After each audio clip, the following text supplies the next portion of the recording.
Hello everyone, I am Ifra, hope you are doing well. तो start करते हैं अपना कंटिन्यू पढ़ना है। आज हमें वही टॉपिक क्या शुड, ठीक है। तो ये पार्ट 2 है शुड का। डिटेल में इसलिए समझाया जाता है ताकि आप फ्यूचर में अपने मॉडल्स को पढ़ो या लिखो कहीं पर तो आपको ईजिली समझ आ जाए।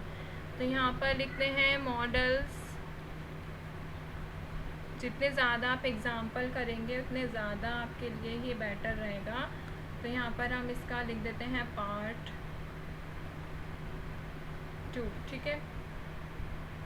तो इसमें हमने देखा था फर्स्ट और सेकंड देख लिया था। तो स्टार्ट करते हैं 3 से। तो एक बारी बता देती हूँ, जो शुड जो होता है वो क्या करता है, सब्जेक्ट जो एक्शन कर रहा होता है उसकी नेसेसिटी को एक्सप्रेस करता है। और ये पास्ट फॉर्म होता है किसका, शैल का, ठीक है। अब स्टार्ट करते हैं सी पॉइंट, ये क्या क्या एक्सप्रेस करता है। तो यहाँ पर लिखते हैं एक्सप्रेसेस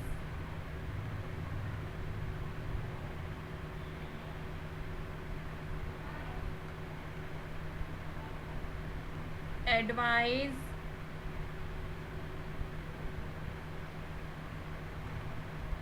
सजेशंस,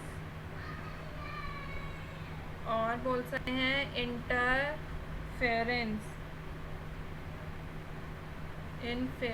ठीक है।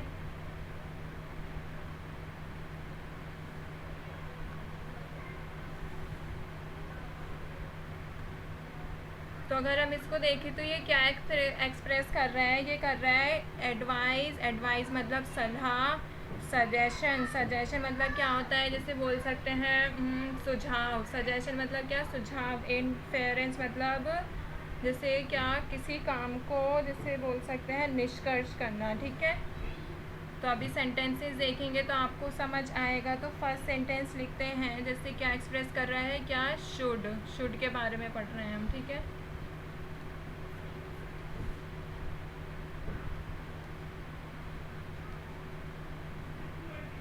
You should work hard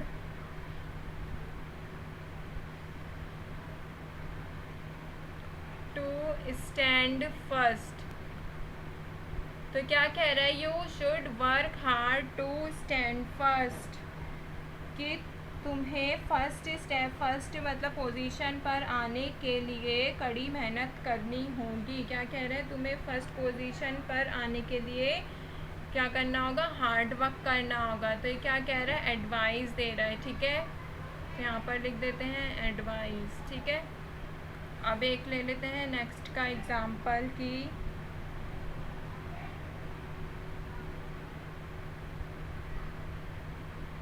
we should obey are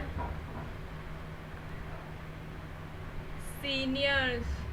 तो क्या कह रहा है, we should obey our seniors. Obey मतलब क्या होता है, जैसे कहना मानना, ठीक है, रिस्पेक्ट करना। तो यहाँ पर लिख देते हैं कहना मानना, ठीक है। हमें अपने सीनियर्स का क्या करना चाहिए, we should obey our seniors, हमें अपने सीनियर की बात माननी चाहिए, ठीक है। तो इसमें अगर हम देखेंगे तो ये क्या एक्सप्रेस कर रहा है, ये सजेशन दे रहा है। एडवाइस भी बोल सकते हैं इसको, सजेशन भी, ठीक है। एडवाइस भी, सजेशन भी। एक लास्ट एग्जांपल लेते हैं, ही शुड हैव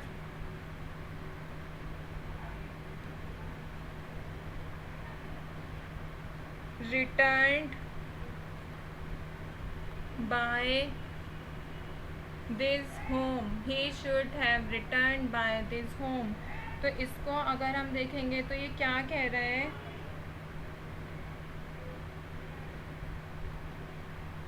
कि उसे he should have returned by this home नहीं है, ये टाइम है, वही मैं बोलूँ, अजीब सा, इसका तो कोई सेंस ही नहीं बन रहा। तो ये थर्ड सेंटेंस देख लेते हैं, he should have return by this time, उसे इस समय तक वापस आ जाना चाहिए। बाय मतलब क्या होता है, तक। ठीक है, he should have return by this time, उसे इस समय तक वापस आ जाना चाहिए था। ठीक है, तो इसमें अगर हम देखेंगे तो ये क्या हो रहा है, ये इंटरफेयर की बात कर रहे हैं, इनफेरेंस की बात कर रहे हैं, किसकी, इनफेरेंस की। ठीक है, तो यहाँ पर हमारा थर्ड भी केस पूरा होता है। यहाँ पर लेते हैं डी केस। तो ये क्या एक्सप्रेस कर रहा है,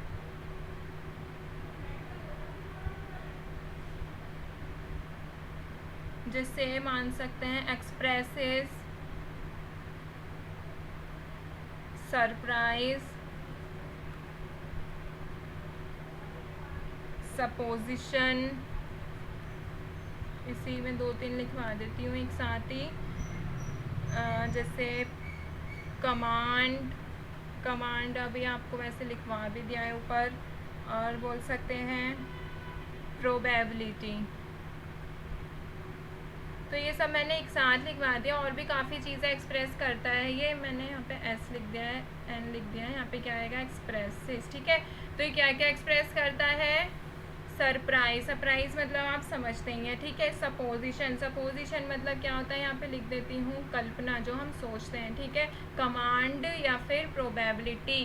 तो अभी एक एक करके इनके एग्जांपल्स देखते हैं कि ये सरप्राइज को कैसे एक्सप्रेस करता है। जैसे that she should reject my proposal. तो अगर आप इसको रीड करेंगे तो आपको खुद ही समझ आ जाएगा ये क्या कहना चाह रहा है।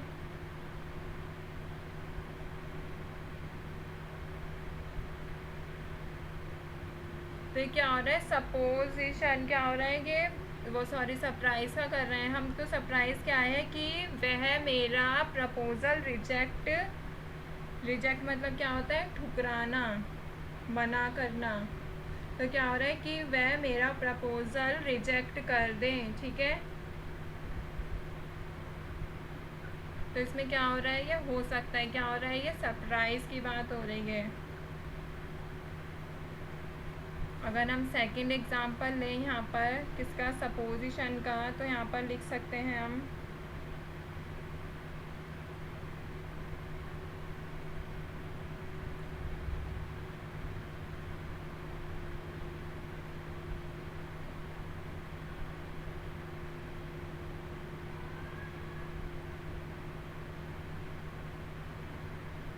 should you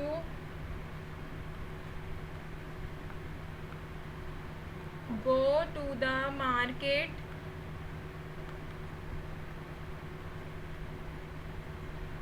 bring some fruit for me।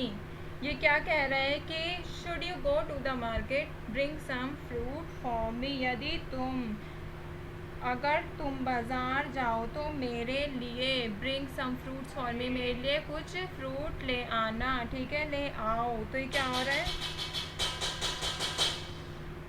तो ये क्या हो रहा है, ये सपोजिशन को बता रहा है।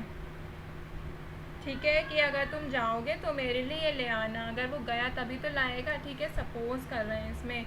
अभी अगर हम थर्ड एग्जांपल देखें कमांड का, तो यहाँ पर लिखते हैं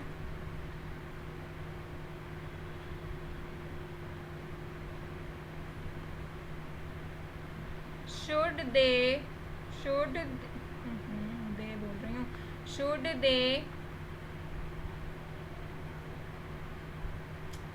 यहाँ पर अभी हम देखते हैं थर्ड एग्जाम्पल किसका, कमांड का। अगर देखें, यू शुड